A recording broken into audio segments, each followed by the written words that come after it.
Pak Dedi tingali warga desa Egarmana, Kecamatan Cidolog, Kabupaten Ciamis, tingali Pak Dedi. Anu bade ka rumah sakit belaan dirempet tiluan teu sangem Pak Dedi, mayan mobil desana wis teuing. Kalau masih ada warga Jawa Barat datang ke rumah saya mengadukan tidak punya biaya untuk ongkos ke rumah sakit, maka bantuan gubernur untuk desa itu akan saya hentikan. Saya tidak akan memberikan jaminan kepala desa tidak akan dilapor-laporin, tidak bisa. Momen miris ketika warga Hegarmana di Ciamis tak mampu untuk membayar biaya sewa mobil ambulan untuk berangkat ke rumah sakit.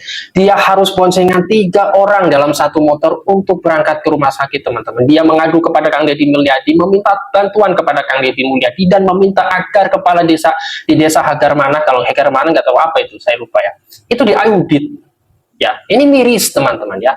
Ada warga yang tak mampu untuk biaya sewa mobil ambulan yang seharusnya itu menjadi pelayanan publik, teman-teman ya. Dan Kang Deddy Mulyadi langsung merespon itu, teman-teman ya. Kita lihat dulu bagaimana respon Kang Deddy Mulyadi dan saya akan reaction di akhir video lagi, teman-teman. Silahkan. Pak Dedi tingali warga desa Egarmana, Kecamatan Cidolog, Kabupaten Ciamis, tingali Pak Dedi. Anu bade ka rumah sakit belaan dirempet tiluan teu sangem Pak Dedi, mayar mobil desana wis teuing. Coba diaudit ka dieu Pak Dedi, diaudit ka desa Hegarmana Pak Dedi, Kecamatan Cidolog, Kabupaten Ciamis. Assalamualaikum, sampurasun, wilujeng enjing, wargi Jabar dan seluruh warganet dimanapun berada.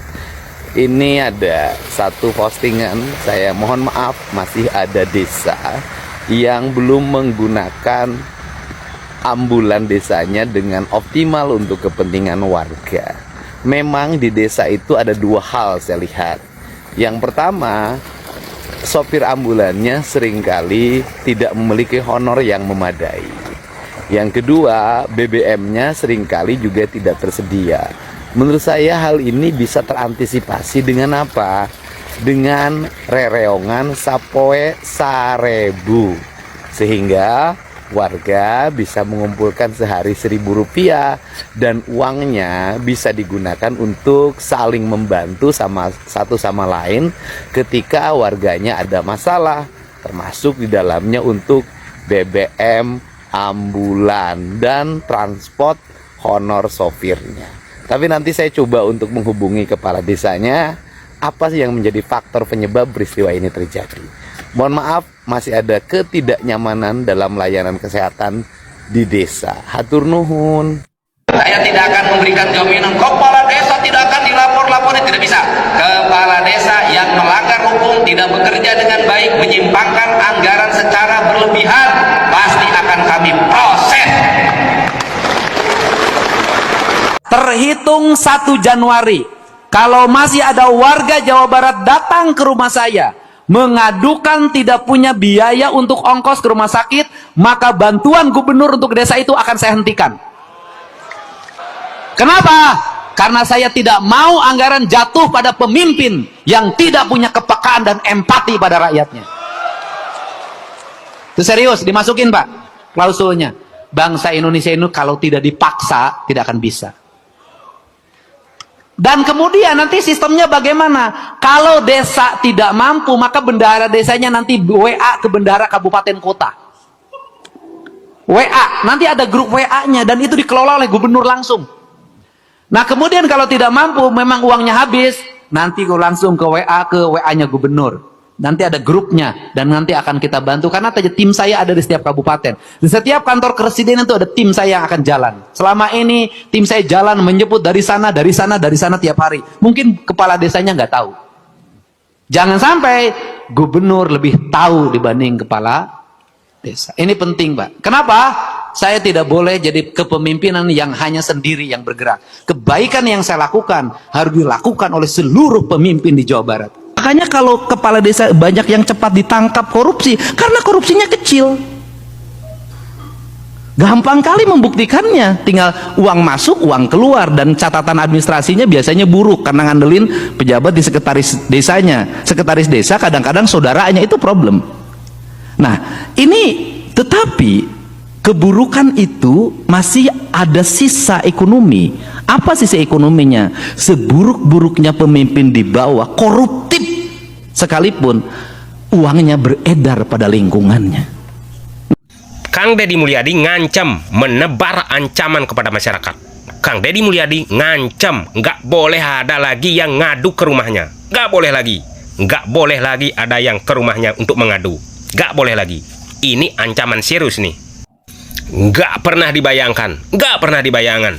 Seorang gubernur berani ngancam-ngancam seperti ini nih. Lihat videonya. Maka bantuan gubernur untuk desa itu akan saya hentikan. Sudah. Kenapa? Makanya, Karena saya kalau tidak lihat mau video itu, anggaran jangan jatuh pada pemimpin sepotong-sepotong. yang tidak punya Tonton kepekaan sampai dan habis. empati pada rakyatnya. Kalau mau dengar ceramahnya orang, cerna dulu pakai otak. Baru ngomong, baru komen. Ya nggak? Kang Deddy Mulyadi, seorang gubernur yang sangat mencintai masyarakatnya. Beliau geram terhadap perilaku-perilaku pejabat di bawahnya, perilaku pejabat di desa yang tidak peka terhadap kepentingan masyarakat, yang tidak punya empati terhadap masyarakatnya. Beliau tuh ngancam tidak akan ngasih anggaran lagi kepada daerah-daerah yang pejabatnya tidak peka terhadap kepentingan masyarakatnya. Beliau menginstruksikan supaya di setiap kantor atau rumah-rumah pejabatnya itu ada semacam tempat aduan untuk mengadu, untuk kepentingan masyarakat mengadu, supaya tidak langsung ke Kang Deddy Mulyadi. Itu pejabat-pejabat desa juga harus punya empati terhadap masyarakatnya. Seperti itu, kawan-kawan. Jangan membiasakan hal-hal seperti itu. Baru lihat videonya dikit, oh Kang Deddy Mulyadi ini. Oh ini. Dengerin dulu apa itu isi pidatonya. Ya. Buat Kang Deddy Mulyadi sehat terus. Doa kami bersamamu. Doa masyarakat Indonesia menyertaimu. Kang Deddy Mulyadi sebagai seorang gubernur punya konsistensi untuk meningkatkan pelayanan publik, terutama dalam urusan kesehatan ya.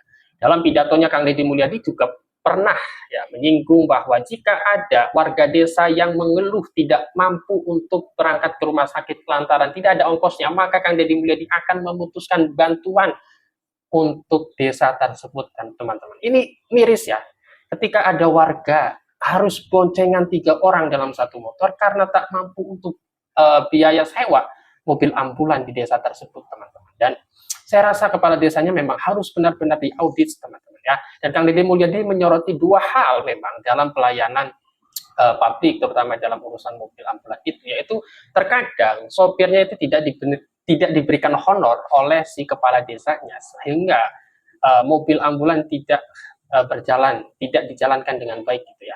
Dan yang kedua adalah karena tidak adanya biaya BBM.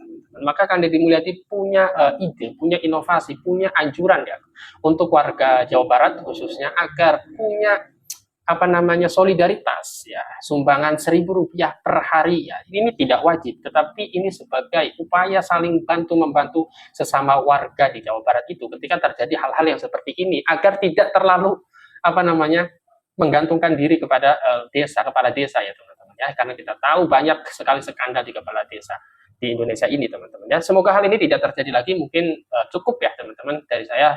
Hadanallahu wa iyyakum ajmain. Wassalamualaikum warahmatullahi wabarakatuh.